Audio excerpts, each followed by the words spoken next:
Bonjour à toutes et à tous et bienvenue dans le podcast Chercheur, réveille-toi. Après la sortie du premier épisode, vos retours ont été assez incroyables. Vraiment, j'étais loin d'imaginer que ce premier épisode allait autant résonner et avec autant de jeunes chercheurs surtout.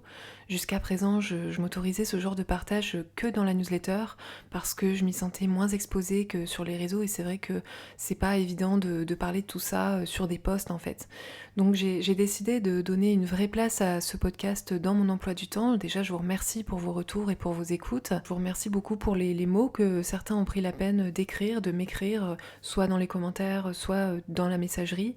Et j'ai décidé de donner une vraie place à ce podcast dans mon emploi du temps et je vais essayer de continuer à livrer des réflexions qui sont d'ordre moins technique peut-être que ce que j'ai l'habitude de faire pour explorer davantage le parcours doctoral tel qu'il se passe dans notre intériorité et dans notre intimité. Pour ce deuxième épisode, j'ai envie de pousser un peu plus ce que je disais dans le premier, parce que j'ai reçu pas mal de questions, notamment par rapport à cette idée qu'il faudrait essayer de commencer à appréhender le monde dans son ensemble et pas s'enfermer dans une seule polarité, comme c'est vrai qu'on a tendance à le faire beaucoup à l'université. Donc aujourd'hui, je vais faire un épisode complet qui va venir illustrer ce que je disais précédemment avec l'objectif de t'amener un peu plus de concret, peut-être avec des exemples et j'espère des idées. Ici, dans la mesure où j'ai de la place, où j'ai de l'espace pour nuancer mon propos et pour m'expliquer plus en profondeur que sur un simple post, je vais tenter de faire passer le fond de ma pensée parce que c'est ça vraiment que je répète depuis 3 ans et c'est ça qui fait que ma carrière aujourd'hui, elle a pris un élan que je n'aurais jamais pu imaginer à l'époque où j'étais doctorante et même à l'époque où j'ai créé l'agence en fait. Aujourd'hui, au-delà d'avoir la chance immense de faire un job qui m'anime profondément, et de pouvoir être totalement moi-même au quotidien, il y a des perspectives vraiment dingues qui s'ouvrent depuis 2 ans et je dois m'attacher même à ralentir et à plus saisir toutes les opportunités professionnelles que j'ai parce qu'il y en a trop et ça, honnêtement, je n'aurais jamais pu l'imaginer quand j'ai créé ma petite activité de conseil pour les jeunes chercheurs et ça, on va en parler.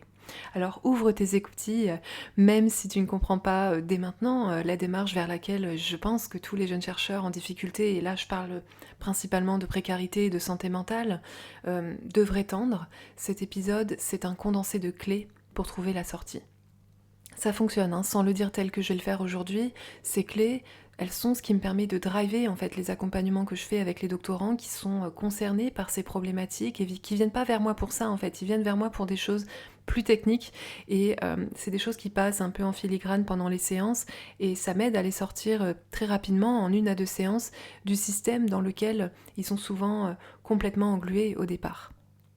Alors dans un premier temps, je vais te raconter comment ça a commencé, comment le processus a commencé de mon côté pour amener les choses tranquillement et de manière illustrée. Et ensuite, je vais essayer d'élargir avec des exemples qui peuvent vraiment concerner tout le monde. Ils sont tirés justement des accompagnements que je fais, donc je sais qu'ils vont pouvoir parler à beaucoup de jeunes chercheurs, en particulier en SHS.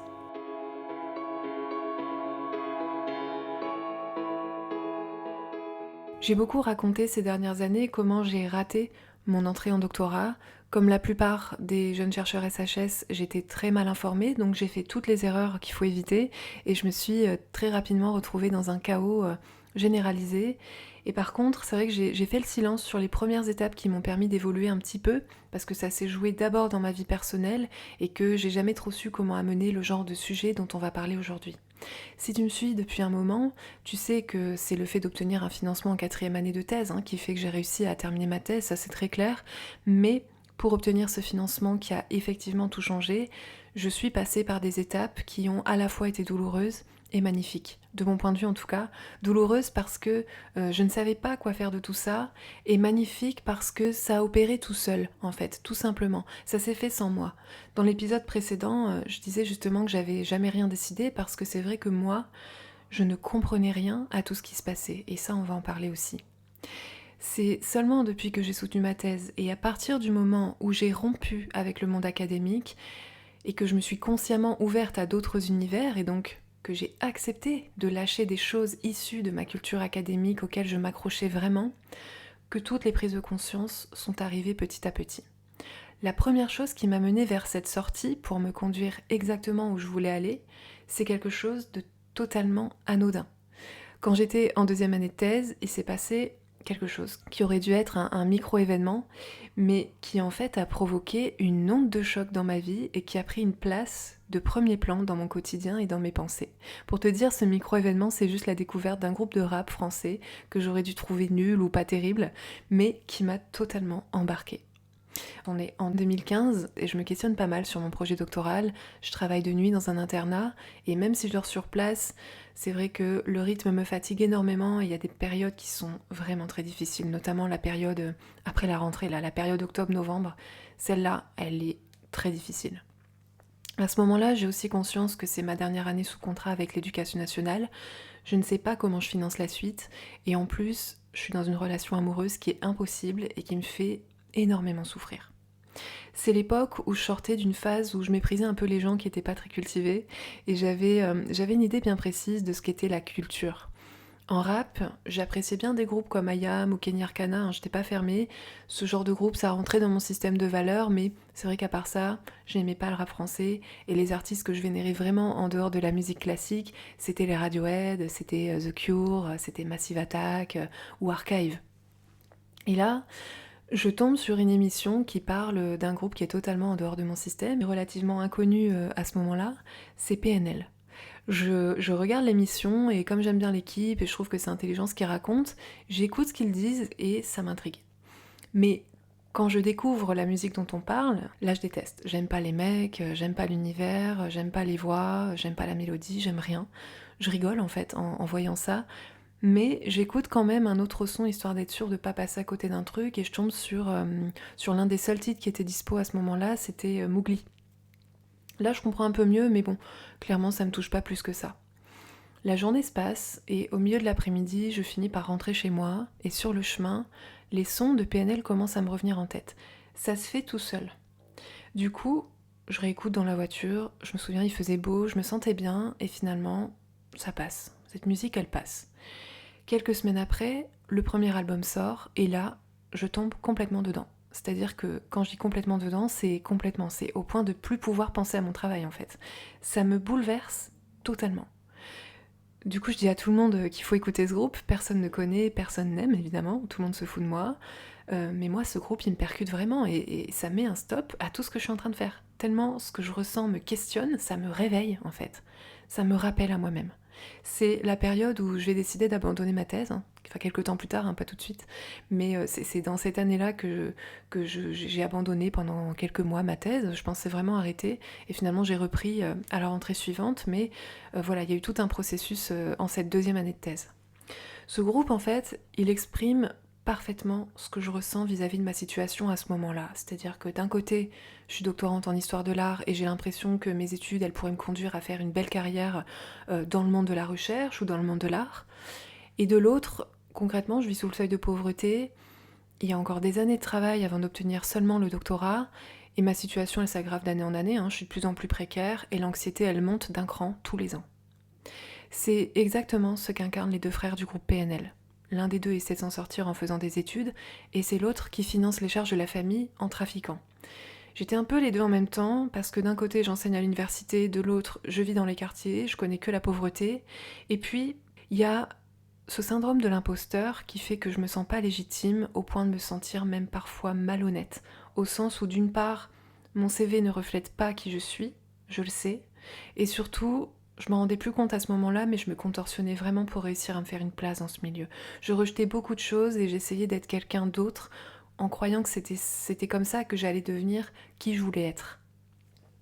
Ma vie professionnelle, elle m'emmène vers le monde de l'art et la recherche, mais ma vie réelle, le présent, le soir, sont loin de refléter mon CV académique en fait. Je vis et je travaille dans les quartiers de Lille, Tourcoing, Roubaix, je sors pas mal à cette époque-là, je bois et je fume beaucoup pour tenir, et quand je pense à l'avenir, je pars dans deux univers qui sont totalement différents. Cette situation que je vis, elle me questionne tout le temps, mais je ne trouvais dans mes références que des réflexions qui étaient dans l'une ou dans l'autre case en fait, ou alors des artistes par exemple qui ont vécu la pauvreté, puis ensuite une forme de réussite et l'accès à un autre univers. À ce moment-là, je connais personne qui parle des deux en même temps, qui les confronte, qui exprime ce qu'on ressent quand on vit les deux en même temps. Et eux, ils décrivaient ce différentiel entre le rêve et la réalité, et leurs mots me faisaient vraiment monter des larmes, en fait, ça me touchait tellement. ça parlait directement à mon âme. C'était tellement puissant sur moi que ça passait outre tous les filtres que j'avais construits pendant mon enfance et pendant mes années d'études. La morale, les valeurs, le bien, le pas bien, le beau, le pas beau. Au sujet de PNL, je m'en foutais de tout ça en fait. C'était pas le sujet pour moi. Je me souviens à l'époque, il y a une amie qui m'avait dit mais Erika, tu vois pas comment ils parlent des femmes, tu vois pas leur rapport à l'argent. Attends, c'est juste pas possible en fait. Et elle avait raison, je comprenais bien ce qu'elle disait, mais ça n'avait aucun sens pour moi de mettre ce genre de lecture, ce genre de filtre sur ce groupe. Donc c'est tout bête, hein, je m'en rends compte, mais ça m'a vraiment ébranlée en fait, parce que j'avais ces filtres qui étaient très ancrés, et là ça ne tenait plus. Ça bougeait, ça se faisait malgré moi, et j'ai ressenti le besoin de comprendre pourquoi ce groupe me percutait à ce point-là. En fait, à mon insu, PNL a ouvert une brèche vers une autre polarité, et c'est un exemple de ce dont je parlais dans le premier épisode. À part le fait que les paroles des sons de PNL me parlaient beaucoup pour les raisons que je viens d'évoquer, elles contenaient aussi des réalités qui étaient pour moi vraiment inacceptables en principe. Le rapport aux femmes et à l'argent, par exemple, en faisait partie. Et en somme, PNL, c'était ce que je connaissais de plus intéressant, de plus profond et de plus artistique, mais au sens le plus noble. Je sais que je vais pas être comprise ici, mais c'est pas grave. Et en même temps, c'était ce qu'il y avait de plus vulgaire, quoi. C'était trop populaire pour moi et ça, je le voyais bien. Alors comment c'était possible? Justement, c'est ça qui était bizarre pour moi. À ce moment-là, je passais un temps fou à essayer de trancher cette question. Est-ce que c'était de l'art ou est-ce que c'était pas de l'art? Comment savoir? En fait, j'avais beau connaître la réponse instinctivement et même physiquement, pour moi, c'était mentalement insoluble. Et moi, j'étais très séparée de mon corps et très séparée intérieurement. J'avais érigé des murailles partout en moi où j'avais vu de la vulgarité, où j'avais vu de la superficialité, où j'avais vu de la honte, de la bêtise, pour ne garder que ce qui me poussait vers le haut au sens où je l'entendais à cette époque. J'étais dans une discipline vraiment très très très rigoureuse. Je ne lisais que de la littérature classique et pour ça je me forçais pas, hein. J'aimais pas les romans de gare, j'aimais pas le reste en fait. J'en lisais jamais, c'était pour moi pas possible, pas agréable à lire, et même quand j'essayais, j'étais choquée en fait par la platitude de ce genre de romans, les romans de gare, ça ne m'intéressait pas en fait. En art, je trouvais rien qui m'inspirait autant que les œuvres du passé. J'étais totalement fan des artistes que j'étudiais, j'étais vraiment passionnée par ma recherche, et même les moments d'épuisement, en fait, ils étaient toujours passagers, et dès que je me remettais dans ma thèse, finalement, elle m'embarquait en moins d'une heure et je repartais toujours assez vite. Mes références, elles étaient exclusivement littéraires, artistiques et philosophiques. Je méprisais totalement le développement personnel qui arrivait en puissance en France au même moment, et je ne trouvais de réponse satisfaisante que chez Schopenhauer, chez Proust, et dans les correspondances aussi beaucoup des artistes que j'étudiais, notamment l'un d'entre eux, c'était une correspondance énorme, et j'étais plongée dedans cette année-là, c'est la correspondance d'un artiste qui s'appelle Christopher Wood. Ce que je méprisais le plus au monde, c'était le rapport des gens à l'argent. Je rejetais tout ce qui avait trait au gain. J'étais contre la notion d'entreprise, j'étais évidemment contre tout ce qui était capitalisme. Je trouvais lâche d'orienter ses activités ou sa vie en fonction de ce critère. Je comprenais même pas qu'on puisse arrêter ses études pour travailler, par exemple. Pour moi, on pouvait et donc on devait faire les deux autant que possible. La seule manière acceptable de gagner de l'argent selon moi, c'était de financer un projet noble. Seule la vie intellectuelle était belle à mes yeux. Tout le reste, c'était vulgaire, c'était insensé. C'est ce qui m'a fait tenir, hein, d'ailleurs. Sans l'histoire de l'art et sans les challenges intellectuels dans ma vie, je n'aurais pas tenu un mois à faire les jobs que je faisais depuis 10 ans. Depuis toujours, depuis l'enfance, j'avais une notion très très rigide du bien et de la morale. J'étais très stricte envers moi-même, j'étais très rigoureuse, j'étais très dure, j'avais des raisonnements qui étaient très froids, mais je m'en rendais pas compte, hein. C'était une façon pour moi d'être forte. J'ai toujours dû l'être, depuis toujours, et surtout c'était pour moi la seule manière de réussir en fait, c'était de pas s'écouter. J'avais un problème aussi avec le pouvoir. Dans le travail, j'ai toujours été assez compliquée à manager, hein. J'ai pris pas mal de claques évidemment dans les jobs où j'ai travaillé, surtout au début. Mais encore aujourd'hui, honnêtement, je pense que ce serait compliqué de me manager parce que j'ai besoin de comprendre ce qu'on me demande. J'ai besoin d'être d'accord avec la logique qu'on cherche à m'imposer, sinon je le vis pas bien en fait et ça m'amène des problèmes assez régulièrement. Autre chose, je me souviendrai toute ma vie de mon désespoir et de mon anéantissement le jour où Emmanuel Macron a été élu président de la République. Pour moi, c'était vraiment la fin du monde. Ça m'a mis une énorme claque parce que j'avais de l'espoir que la gauche passe et lui, je l'avais pas vu venir en fait et j'arrivais vraiment pas à croire qu'autant de gens avaient voté pour lui. Pour moi, il incarnait tout ce que je rejetais, l'argent et le pouvoir.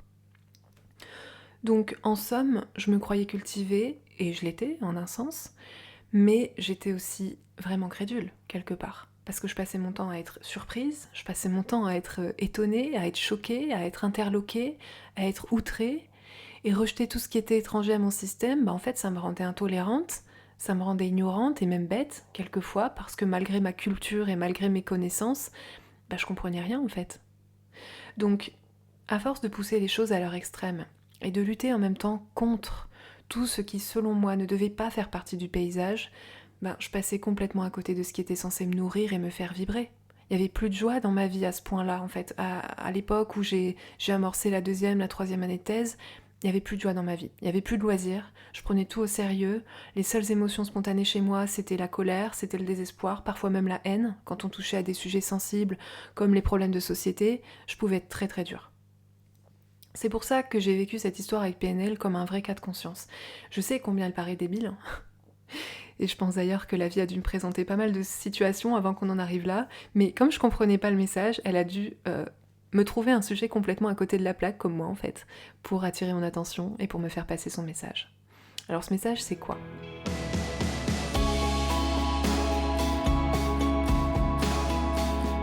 Le message, c'est qu'il y a peut-être aujourd'hui quelque chose dans ta vie qui provoque chez toi le même genre de cas de conscience, le même genre de problématique. Bon, un problème un peu plus normal, probablement. Par exemple, une personne que t'aimes profondément et qui pourtant n'a pas les mêmes valeurs que toi. Une personne qui n'est pas dans le même univers, qui est peut-être même totalement hors de ton système, et qui pourtant t'attire sans que tu ne réussisses à te l'expliquer. Ou bien, il y a peut-être un membre de ta famille qui comprend pas tes choix ou qui comprend pas tes idées. C'est peut-être ton papa, c'est peut-être ta maman, ta sœur, ton frère, quelqu'un que t'aimes et avec qui pourtant ça se passe pas très bien parce que vous êtes dans deux systèmes qui sont trop différents. Ce genre de choses, qu'on imagine être assez communes pour qu'on s'en accommode, ça se produit aussi dans ton univers professionnel. Quand il s'agit de la famille, des amis ou même des relations amoureuses, on a tendance à se disputer ou à rompre. Dans le monde occidental, il y a beaucoup de gens qui coupent totalement les ponts avec des proches. On parle beaucoup de relations toxiques depuis quelques années. Moi, je pense que les vraies relations toxiques, elles sont assez rares. En fait, on a tendance à parler de toxicité dès qu'on est dérangé par la présence, par les actes ou par les idées de quelqu'un. Mais ce qui est encore plus toxique, je pense, c'est de se couper des nôtres parce qu'ils nous dérangent ou parce que on refuse que l'inconfort fasse partie de nos vies. Il y a des personnes qui nous veulent vraiment du mal, je parle pas de ça ici. Je parle vraiment de position, je parle de valeurs, je parle de façons d'appréhender le monde qui sont tellement différentes qu'on n'arrive plus à s'entendre. Pourquoi ? Moi je pense que c'est parce qu'on croit que la vérité elle est forcément d'un côté ou d'un autre. Et je vais raccrocher avec le doctorat, rassure-toi. Je prends un exemple qui parle à tout le monde et tu vas voir qu'en fait c'est le même mécanisme qui se produit par rapport à la vie professionnelle. On pense que si on a raison, l'autre a tort. Alors que la vérité, elle est ni d'un côté ni de l'autre. Elle n'est pas non plus des deux côtés, elle n'est pas relative, elle est dans la complémentarité des points de vue. Et c'est pourquoi je disais la semaine dernière qu'il ne faut pas lutter. Que lutter contre quelqu'un, c'est lutter contre toi-même. Tu l'as peut-être déjà remarqué, en fait. Rejeter une personne de ta famille ou couper les ponts avec quelqu'un que t'aimes, c'est beaucoup plus toxique pour toi que de la garder dans ta vie et couper les ponts avec son père, son frère ou son fils pour des questions de valeur. Je pense que ça va bien 5 minutes. Au-delà de 5 minutes, tout le monde souffre en fait. Il y a un autre exemple qui va parler à tout le monde, c'est la politique. En France, on a la droite et la gauche, on a l'extrême droite et l'extrême gauche. Ça fait des décennies qu'on se bat les uns contre les autres et qu'on voit des extrêmes finir au second tour. Est-ce que ça marche de lutter comme ça contre les idées des autres ? Moi, j'en ai pas l'impression. Derrière la plupart des idées politiques, et là je pense peut-être plus particulièrement à l'extrême droite, c'est vrai, il y a des peurs, il y a des histoires, il y a de la colère et parfois il y a de la haine aussi. Alors comment on gère ça ?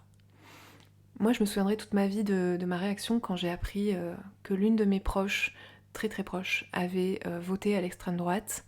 Je me suis mise dans une colère. Bon à l'époque j'avais 22 ans peut-être.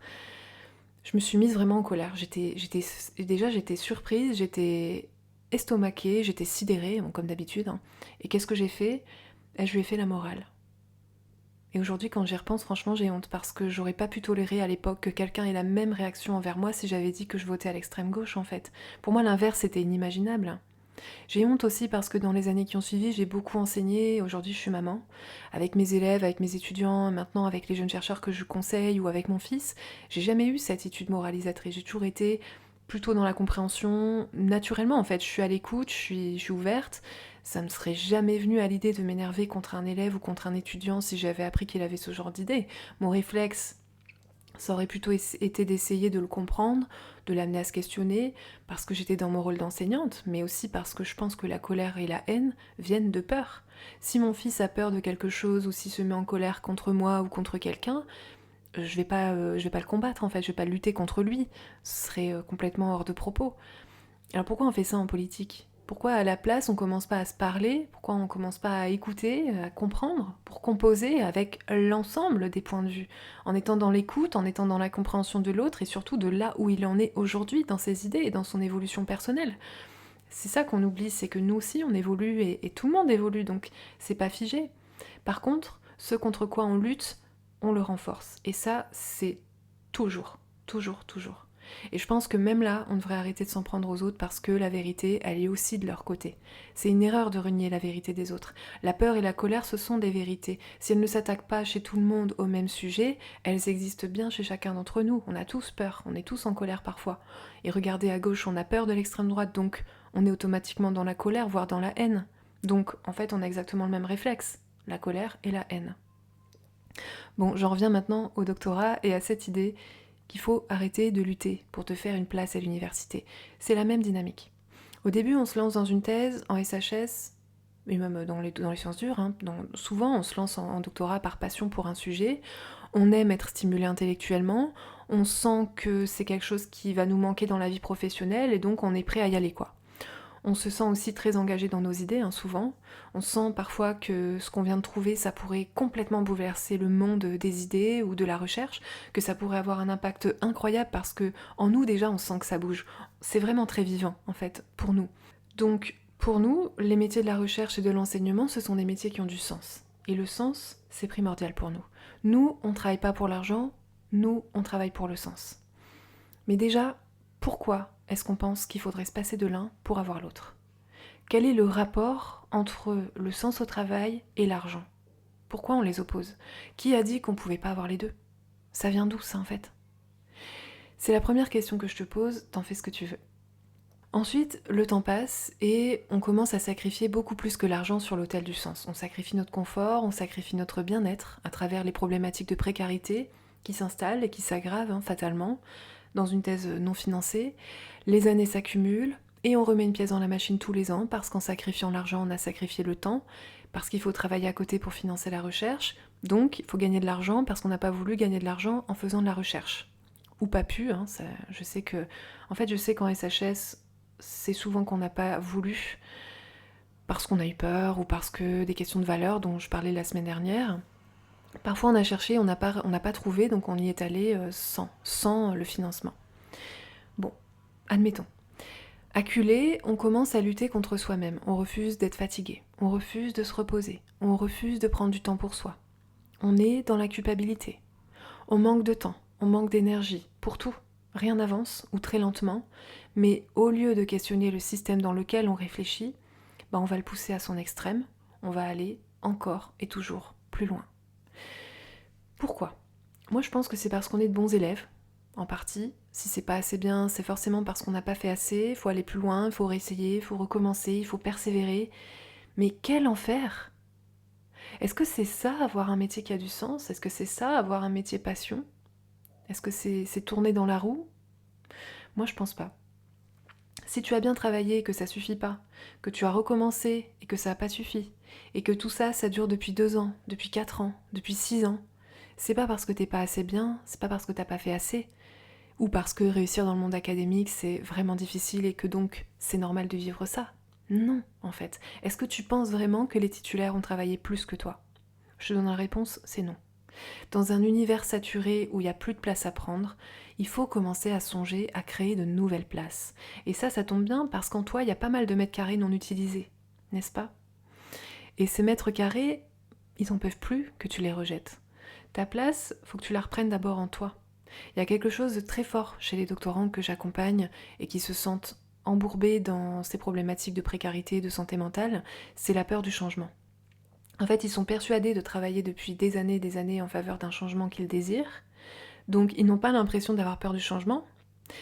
Ils ont le sentiment d'avoir accompli un chemin tellement long et d'avoir déjà tellement évolué sur ce chemin qu'il est impensable pour eux de faire demi-tour. Pour eux, l'idée de lâcher prise, c'est synonyme d'effondrement. Ils pensent que le château de cartes va s'effondrer s'ils lâchent prise. Ce qu'ils ne voient plus, c'est qu'ils tournent en rond au lieu d'avancer. Ils pensent qu'ils travaillent en faveur d'un changement alors que c'est plus le cas depuis longtemps. Ils nourrissent la même réalité et toutes les actions qu'ils font nourrissent cette réalité. Ils veulent la sortie, ils veulent s'en sortir, mais quand ils pensent changement, ils pensent abandon de tout ce qui a été fait en fait. C'est dur pour eux d'envisager un changement. D'ailleurs, faut pas leur parler de changement, moi je leur parle pas de changement. Eux, ce qu'ils veulent, c'est la même chose, mais sans la souffrance. Si tu te reconnais là-dedans, sache une chose. La même chose, sans la souffrance, va exiger un changement. Je vais transposer sur un exemple que tout le monde va comprendre.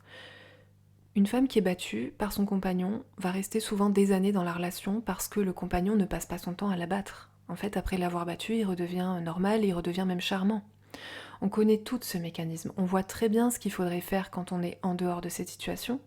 Quand on ne l'a jamais vécu, on peut même se demander pourquoi une femme reste avec un compagnon qui est maltraitant. Et pourtant, quand on est dedans, la situation elle nous semble très différente. Quand on est dedans, on veut la même chose, mais sans la souffrance. C'est totalement possible, mais ça va exiger un changement. Est-ce que tu comprends ? C'est ce que vivent énormément de jeunes chercheurs qui souffrent de différentes problématiques en doctorat et qui n'arrivent pas à lâcher cette idée qu'ils ne peuvent pas avoir fait tout ça pour rien. C'est jamais pour rien, en fait. Rien ni personne ne pourra t'enlever tout ce que tu as déjà fait. Ça, c'est la première chose. Sortir de cette situation, ça ne veut pas dire que tu ne pourras jamais la vivre sans la souffrance. Mais il faut commencer par lâcher la situation qui te fait souffrir. Je ne parle pas ici d'abandonner la thèse, même si ça peut, évidemment. Je ne parle pas ici vraiment de ça, je parle surtout ici de lâcher un système que l'université t'a imposé ou que tu as laissé faire, en fait, que tu as accepté. Lâcher l'idée que l'université et la recherche ne peuvent être que ça, et que c'est ça ou rien. C'est pas ça ou rien. Des exemples de sortie, il y en a plein, et j'en fais partie. Quand j'ai quitté le monde académique, je suis seulement sortie de la roue, en fait. J'ai trouvé la sortie, et maintenant, je travaille dans la recherche académique. Mais depuis une place que j'ai créée. Et j'aurais jamais eu l'idée de la créer si j'étais restée dans le circuit. Pour la créer, pour en avoir l'idée, j'ai dû me demander ce que je voulais, au lieu de me demander ce que le monde académique voulait.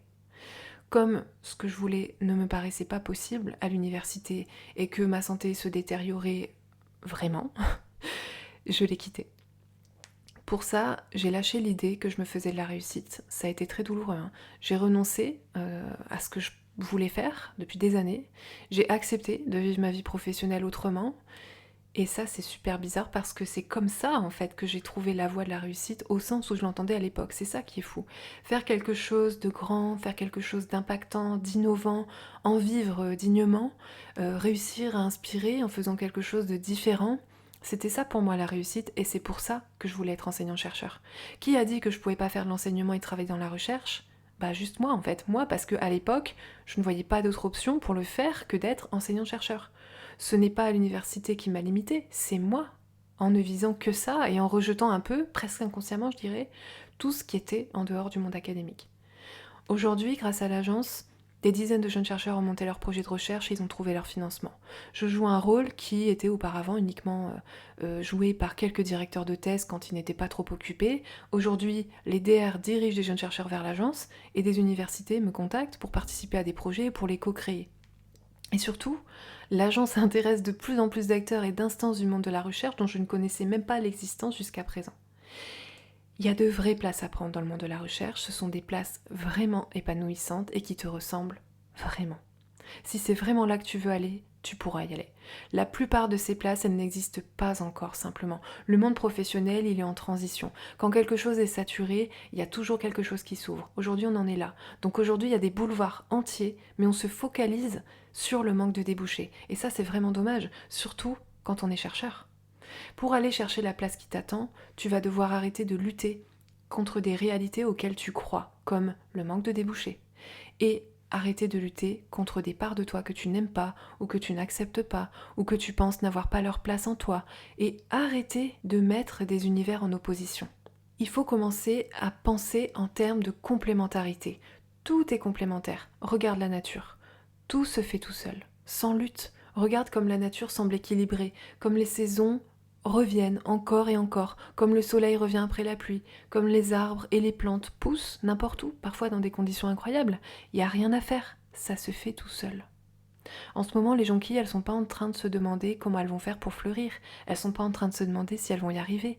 Elles ne se demandent pas non plus si elles vont être assez jaunes ou si elles vont être assez belles. Ça se fait, c'est tout. Et nous, par contre, on se fait des nœuds à la tête et on se rend malheureux. Ce sont nos pensées, ce sont nos blocages, ce sont nos peurs qui impactent cette nature et qui la dérèglent. Toi, t'es pas très différent des jonquilles. Tes pensées et tes peurs, elles font barrage à ton épanouissement. Si tu les retires, si tu lâches certaines idées fixes, eh bien tu verras que les choses vont se faire toutes seules. Tes envies, elles te guident déjà en fait. Elles te poussent dans une direction, ça se fait tout seul. Tu le ressens parfois, mais tu résistes parce que toi, tu veux aller dans une autre direction et c'est là que tu souffres. Pourquoi ? Parce que tu veux du sens. Donc pour le sens, tu vas à contresens. Même quand tu n'es plus dans le bien-être, quand tu n'es plus dans la joie, quand tu n'es plus dans la passion, et même depuis que les difficultés elles se sont installées, tu continues parce que tu veux le sens. Alors, chercheur, réveille-toi, souviens-toi. Quand tu as choisi cette voie du doctorat, c'était naturel pour toi, c'était plus fort que toi. Tout te poussait dans cette direction. Tu y es allé souvent avec joie, avec impatience, et même si tu avais quelques appréhensions, tu sentais que c'était le bon choix parce que ça se faisait tout seul. Ça s'est fait tout seul au départ. Mais depuis quand tu n'as plus ressenti cette joie et cette impatience ? Depuis quand tu ne t'amuses plus vraiment ? Qu'est-ce qui a transformé ce jeu qui était passionnant en travail difficile, triste, accablant ? Moi, je pense que c'est quand tu as commencé à prendre tout ça très au sérieux. À écouter cette voix qui te dit sans arrêt de faire ci ou ça, et pas comme ci, et plutôt comme ça. Cette voix, c'est pas la tienne. C'est la voix de quelqu'un d'autre qui a pris le contrôle. C'est peut-être la voix de tes proches qui ne comprennent pas tes choix ou qui te font peur avec la question de la réussite. C'est peut-être la voix de tes peurs qui se demandent si tu seras à la hauteur dans cet univers intellectuel parce que tu admires cet univers. C'est peut-être la voix de ton directeur ou de ta directrice ou d'un chercheur qui n'a pas cru en toi ou qui t'a dit quelque chose qui, quelque part en toi, t'a sidéré. Moi, c'était un peu tout ça. La voix de mes parents qui m'ont toujours poussé à faire mieux quand j'étais déjà à mon maximum, c'est bien, mais ça a ses limites aussi. C'est le parcours de mes parents qui, eux, faisaient un travail qu'ils n'aimaient pas, au point de s'en rendre malade. Ça a créé une peur vraiment tenace en moi et cette idée très ancrée que c'était l'argent ou bien le sens. Ça, c'est une peur.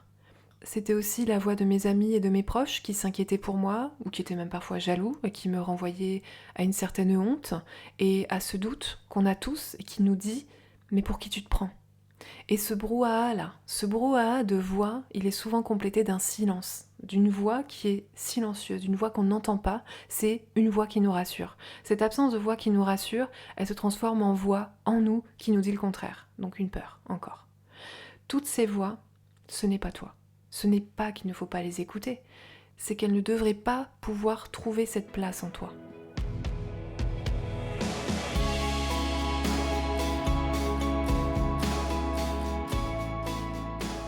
Aujourd'hui, il y a peut-être quelque chose dans ta vie qui cherche à attirer ton attention. Tu n'y prêtes pas attention, tu le relègues au second plan. Tant que tu n'y prêteras pas attention, l'affaire va se répéter. Et attention, tu risques de te retrouver à vénérer un groupe de rap comme PNL au point d'y penser toute la journée. Si tu souffres en ce moment de ces problématiques en doctorat, je suis prête à parier que la voie de sortie, elle est sous tes yeux, mais tu n'y prêtes pas attention ou tu la rejettes parce que ça ne fait pas sens pour toi. Regarde ce truc que tu relègues au second plan. Il y a sûrement un message ou une ouverture. Il y a quelque chose qui te pousse dans une direction ou vers une situation qui ne t'intéresse pas aujourd'hui et que tu rejettes peut-être depuis longtemps. Moi, j'avais pas besoin de PNL pour m'en sortir, mais j'avais besoin de comprendre que le monde est fait de deux polarités et d'aborder enfin le monde dans son ensemble et de l'accepter en fait, de l'accepter comme ça, dans son ensemble, c'est-à-dire imparfait, avec des choses que je valide et des choses que je valide pas, c'est pas grave en fait. J'avais besoin de comprendre que la vérité elle est pas que d'un côté, j'avais besoin de me souvenir que la culture et le talent ce sont deux choses très différentes. J'avais besoin de tout ce que je rejetais. Pour faire des choses vraiment brillantes, j'avais besoin de ma naïveté. Pour qu'un artiste parvienne à te toucher à ce point-là, il est obligé de mettre tous les ingrédients en fait. Il peut pas juste reléguer des choses au second plan ou il est obligé de faire avec tout ce qui existe. Pour avoir de meilleurs résultats, je devais m'arrêter, je devais m'amuser. Pour moins procrastiner et retrouver ma flamme, j'avais besoin de moins de rigueur, j'avais besoin de moins d'austérité. C'était pourtant contre-intuitif pour moi à l'époque, je me privais de tout pour évoluer, mais j'ai failli y rester en fait.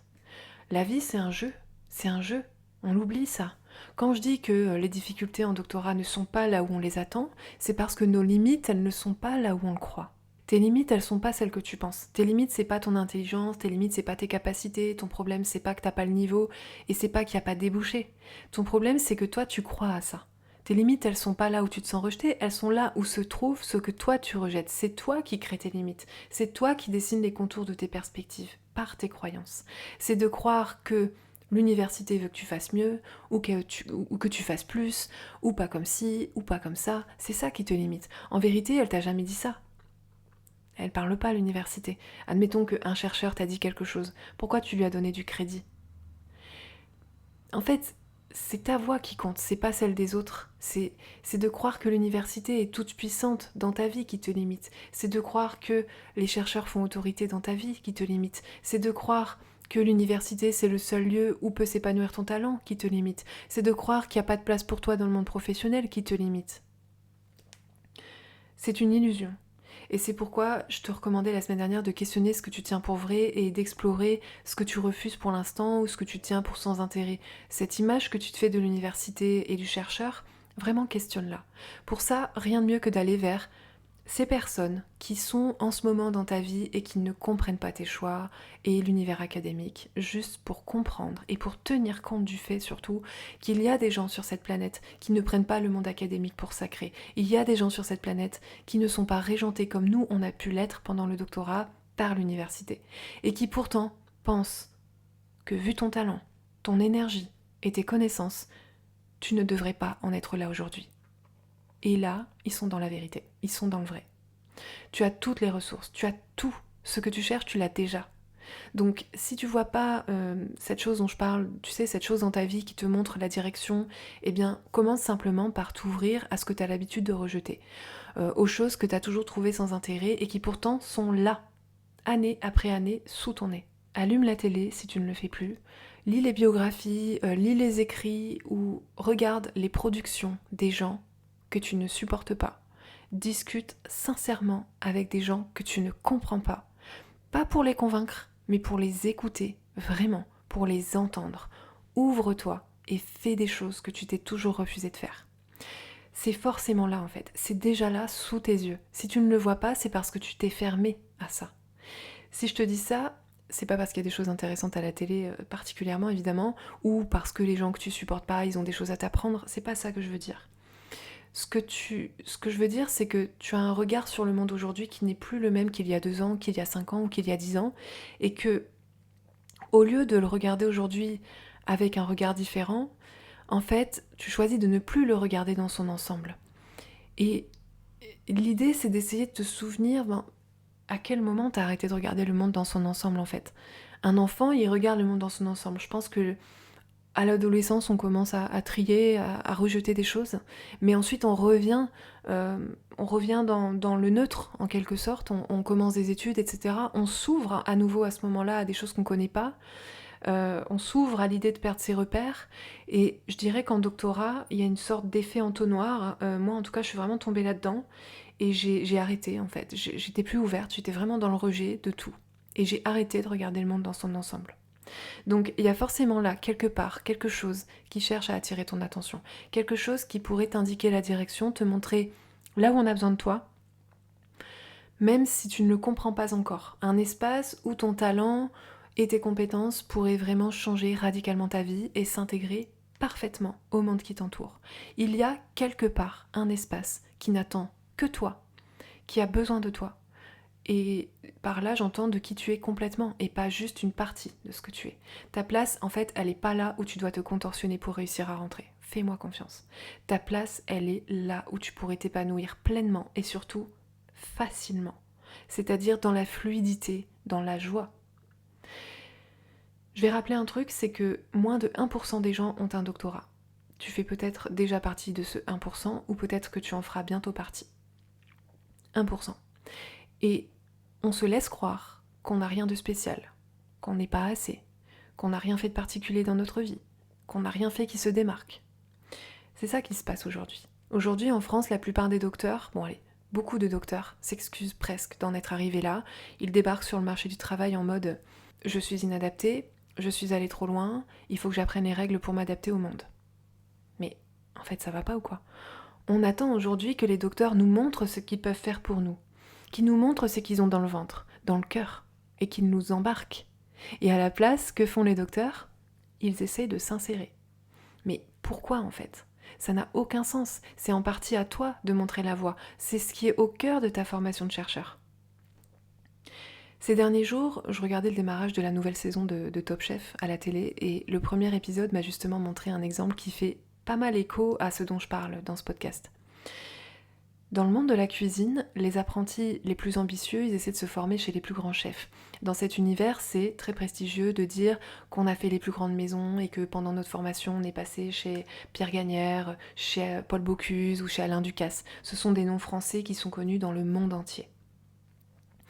Mais ça, c'est pour le volet formation. L'objectif des futurs chefs, ce n'est pas de faire carrière dans ces maisons-là. Leur objectif, c'est d'avoir un jour leur propre maison. Et ça, c'est intéressant.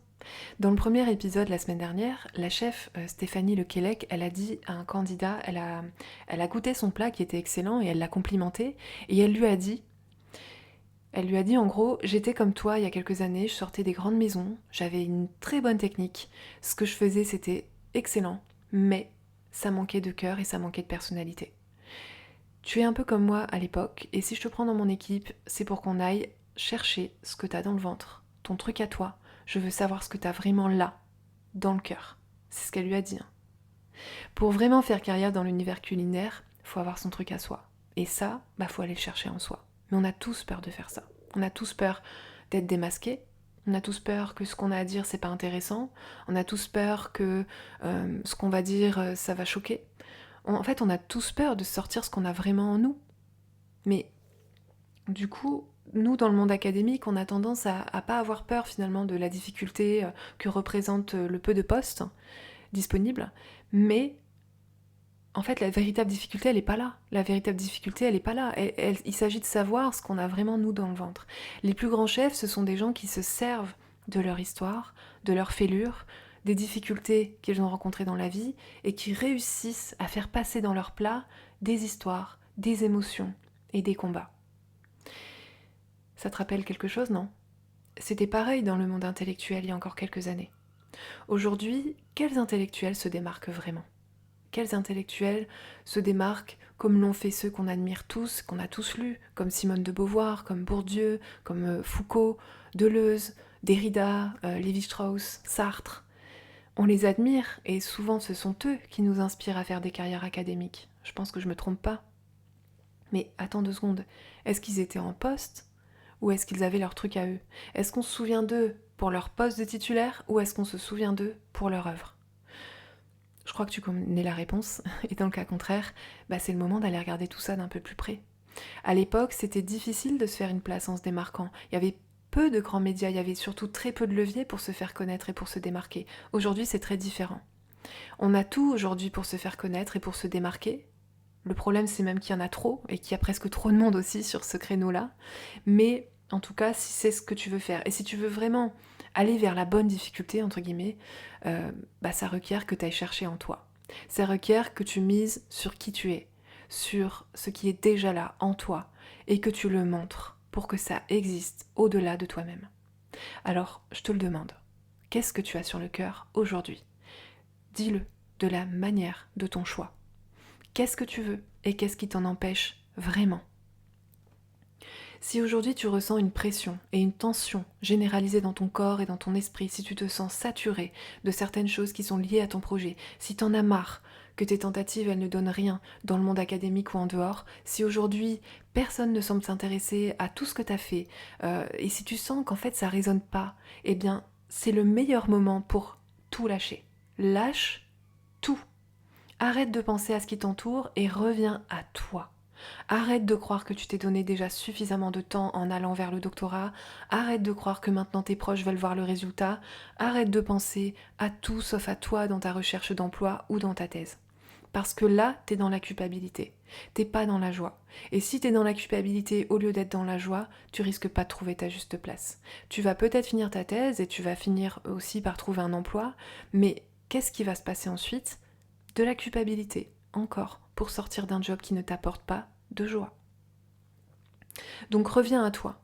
Qu'est-ce que tu veux ? Qu'est-ce qui te manque ? Et qu'est-ce qui te ferait vibrer aujourd'hui en fait ? Libère-toi, va vers ce qui te manque, parce que c'est là qu'il y a tout ce que tu as fait passer après depuis des années. Tu fais partie des 1%. Tu as tout ce qu'il te faut pour réussir là où tu veux. S'il y a des choses que tu ne sais pas faire, tu as la capacité incroyable d'apprendre. Tu as aussi la capacité aujourd'hui à t'entourer de personnes qui ont les compétences qui pourraient te manquer ou les valeurs qui pourraient te manquer. Tu as la capacité à lire les CV. Tu as la capacité à trouver où que ce soit les personnes qui ont ce que tu n'as pas. Et ça, c'est intéressant. Peut-être qu'il y a quelqu'un dans les polarités que tu rejettes, qui a quelque chose dont tu as besoin pour aller plus loin aujourd'hui. Donc commence à créer, commence à t'entourer, mais avec un objectif qui va servir un projet ou une idée qui t'anime. Pars de cette idée, au lieu d'essayer de t'adapter aux idées des autres. T'as besoin de temps ? Pas de problème, c'est génial, va quelque temps là où t'as besoin d'aller. T'as pas d'idée ? Pas de problème, va n'importe où, ça va se faire tout seul. Et si t'as peur de ce que les autres vont penser, c'est pas grave. C'est provisoire de toute façon. Dis-leur ça, dis-leur c'est provisoire, j'ai besoin d'un peu de temps, dis-leur ce que tu veux, mais on s'en fout. Tu as besoin d'une idée. Et sans ça, tu vas de toute façon vers le mauvais projet. Donc c'est reculer pour mieux sauter. Tu vas aller là où tu penses qu'on t'attend, mais tu vas vite te demander ce que tu fais là, et tu finiras bien par chercher cette idée. Si t'es fatigué aujourd'hui, et que tout ça, c'est bien beau, mais t'as plus la force, c'est normal en fait. Donc, si t'es fatigué, va quelque part où tu pourras reprendre des forces. C'est là que tu dois aller. Même si tu ne vois pas encore ce que ça va t'apporter, si tu es fatigué, que tu n'as plus cette énergie, si tu n'as plus cette flamme, va là où tu as envie d'aller. Va vers ce dont tu as besoin, même si ça te semble insensé, parce que je te promets que c'est là que tu dois aller. Arrête de croire que tu dois faire tel métier, avant tel âge, ou avoir tel genre de poste. Tu n'as pas fait de la recherche pour entendre ça ou pour t'imposer ce genre de choses. Va là où tu as envie d'aller. Reprends-toi, réveille-toi, va simplement où tu vois un peu de lumière et entre. Pourquoi ? Uniquement parce que toi, aujourd'hui, tu vois de la lumière à cet endroit-là. Et peut-être que personne ne considère cet endroit-là ou que personne ne voit l'intérêt de cet endroit-là. Toi, tu vois de la lumière. Vas-y, même si tu comprends pas encore pourquoi. Dans le prochain épisode, je te raconterai ce que j'ai fait après ma thèse, comment ça s'est passé exactement, comment comment j'ai fait en fait cette transition qui, tu vas voir, n'était pas du tout glorieuse. Je ne savais pas que j'allais vers quelque chose qui tiendrait la route, vers quelque chose qui allait vraiment tout changer dans ma vie. Je ne savais pas que j'allais pour ça, je suis partie à contre-cœur, vraiment, et ça m'a conduite aujourd'hui à avoir un job qui est utile, à avoir un job que j'adore et qui me permet d'être totalement libre. Pourtant, en dernière année de thèse, j'étais vraiment au bord du gouffre. J'avais aucune perspective, j'étais dans un état mais impossible à décrire, un état que peut-être tu connais toi aussi aujourd'hui. Alors, surtout, ne t'inquiète pas, on va retirer ensemble tout ce dont tu n'as plus besoin et on va aller tranquillement vers ta lumière.